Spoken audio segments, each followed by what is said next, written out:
আসসালামু আলাইকুম। চতুর্থ শ্রেণীর শিক্ষার্থীরা, আশা করি সবাই ভালো আছো।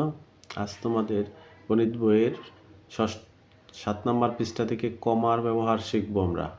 কমার ব্যবহার আমরা দেখে নিয়েছি। কমার ব্যবহার কীভাবে করতে হয় সংখ্যার মধ্যে, সেটা আমরা শিখব।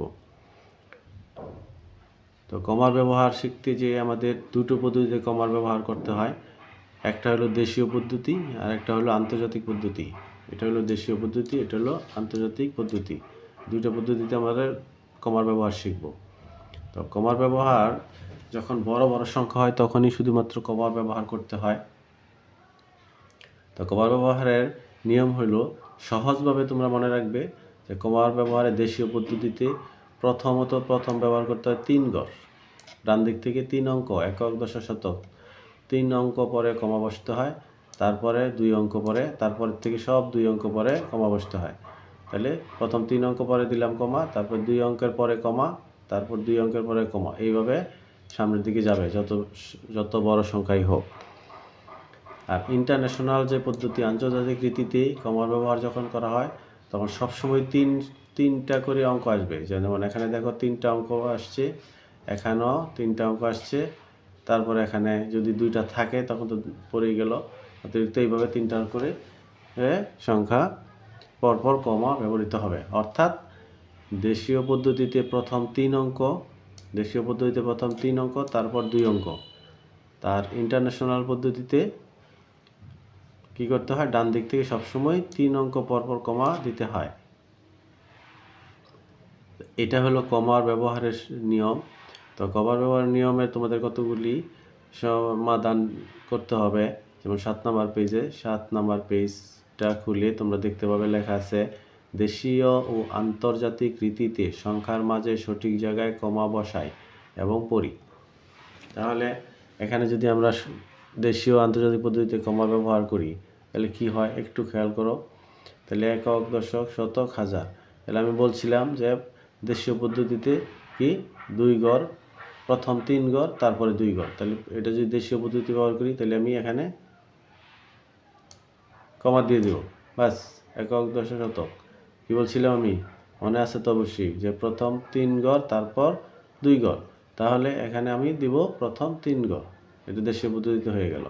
এটা যেহেতু ছোট সংখ্যা, ইন্টারন্যাশনাল পদ্ধতিতেও এই একই জিনিস প্রযোজ্য, কারণ তারপরে আমাদের আর পিছনের দিকে কোনো অঙ্ক নাই। সুতরাং একক, দশক, শতক, হাজার এই ঘরই দেশীয় আন্তর্জাতিক পদ্ধতিতে এটার একই হলো। তারপরে যদি দ্বিতীয়টা আসি তাহলে কি হয় দেখো, এখানে দেশীয় আন্তর্জাতিক পদ্ধতিতে প্রথম আমি বলছি দেশীয় পদ্ধতিতে 3 ঘর, প্রথম ডান দিক থেকে 3 ঘর, তাহলে একক, দশক, শতক, 3 ঘর, এখানে হবে কমা, এখানে কমা, তারপরে 2 ঘর, তারপর 2 ঘর, একক, দশক, শতক, হাজার, অযুত, লক্ষ, হয়েছে লক্ষর ঘরে 2 ঘর, বাস হয়ে গেল 2টা কমা। একক, দশক, শতক, হাজার, অযুত, লক্ষ হয়ে গেল। এটা এই যে কমাটা আমি ব্যবহার করলাম, এটা কিসের পদ্ধতি ব্যবহার করলাম, এটা ব্যবহার করলাম আমি দেশীয় পদ্ধতি। এখন যদি আমি এটা ইন্টারন্যাশনাল পদ্ধতি ইউজ করি, দেখো কি হয়। ইন্টারন্যাশনাল পদ্ধতি আমি লিখি নিই। যেমন লিখলাম 5, 2, 1, তারপর 5, 7, 2, 3। এটা আমি ইন্টারন্যাশনাল পদ্ধতি দেখাবো। ইন্টারন্যাশনাল পদ্ধতিতে কী হবে, আন্তর্জাতিক পদ্ধতিতে প্রথম 3 ঘর, তাহলে 3 ঘর দিলাম, তারপরে আবার 1, 2, 3 ঘর, তাহলে আবার 3 ঘর দিলাম।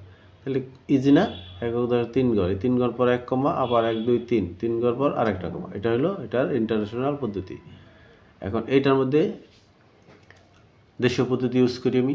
তাহলে প্রথম 3 ঘর, আমার তো গণার প্রয়োজন নাই, প্রথম 3 ঘর দিয়ে দিলাম কমা, তারপরে 2 ঘর দিলাম কমা, তারপরে আবার 2 ঘর দিলাম কমা। দেখো সংখ্যাগুলি পড়তেও আমাদের মিলে যায়।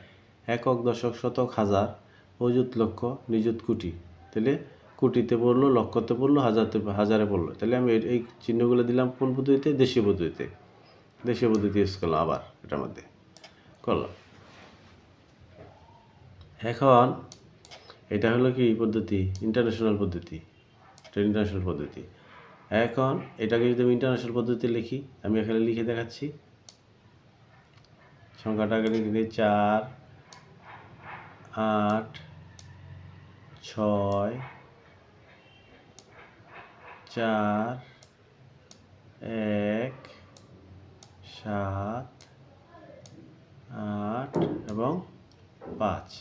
তাহলে আন্তর্জাতিক পদ্ধতিতে যে সংখ্যাগুলি হবে সেগুলি হবে 3 অঙ্ক পর পর, 3 অঙ্ক পর পর। তাহলে 3 অঙ্ক পরে একক, দশক, শতক, 3 অঙ্ক পরে আমি কমা দিয়ে দিলাম, তারপর আবার 1 2 3, 3 অঙ্ক পরে আবার কমা দিলাম। তাহলে এটা আমাদের ইন্টারন্যাশনাল বা আন্তর্জাতিক পদ্ধতিতে কমার ব্যবহার হয়ে গেল। এটা হলো আমাদের আন্তর্জাতিক পদ্ধতিতে কমার ব্যবহার। তারপর আসি তৃতীয় সংখ্যায়, চতুর্থ সংখ্যায়। এটার মধ্যেও আমরা ঠিক একইভাবে ইউজ করব। তাহলে প্রথম দেশীয় পদ্ধতিতে যখন আমরা ইউজ করব তখন আমাদের প্রথম 3 ঘর, তাহলে প্রায় 1 2 3 ঘর পরে কমা দিয়ে দিলাম। তারপরে আর যেহেতু বড় সংখ্যাটি ছোট, সুতরাং এখানেই শেষ। একক, দশক, শতক, হাজার, 80,000, 6। তাহলে এই পদ্ধতিটা হলো কি পদ্ধতি?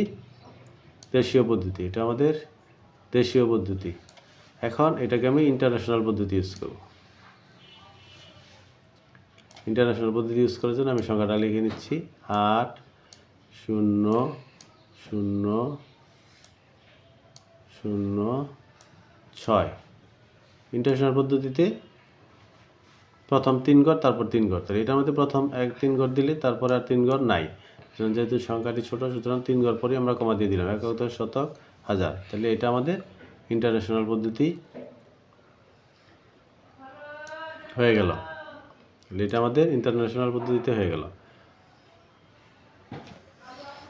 তাহলে আমরা সহজে বুঝতে পারলাম যে কোনটা দেশীয় এবং আন্তর্জাতিক পদ্ধতিতে কিভাবে কমার ব্যবহার করতে হয়। আশা করি সবাই বুঝতে পেরেছ।